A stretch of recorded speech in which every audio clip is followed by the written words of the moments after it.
In a tightly packed diplomatic sprint, Ukrainian President Volodymyr Zelensky is making a high-stakes stop in Berlin, just before Donald Trump and Vladimir Putin sit down for what could be the most consequential meeting of the year.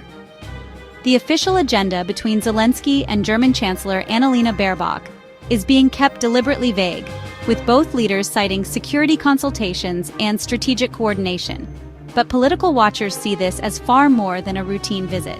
With Kyiv fighting to hold its ground on multiple fronts and NATO allies divided on how far to go in countering Russia, Zelensky's Berlin trip may be about aligning the final talking points, or even making last-minute appeals for stronger commitments. The timing is impossible to ignore.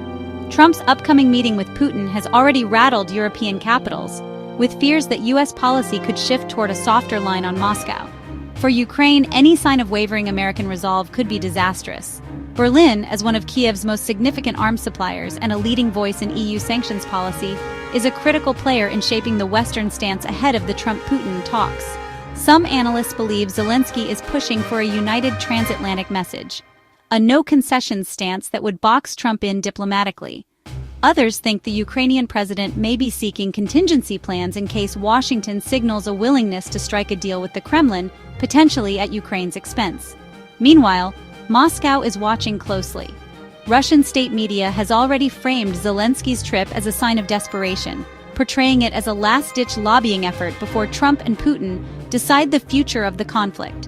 Whether that's bluster or a warning remains to be seen. For Zelensky, the stakes couldn't be higher.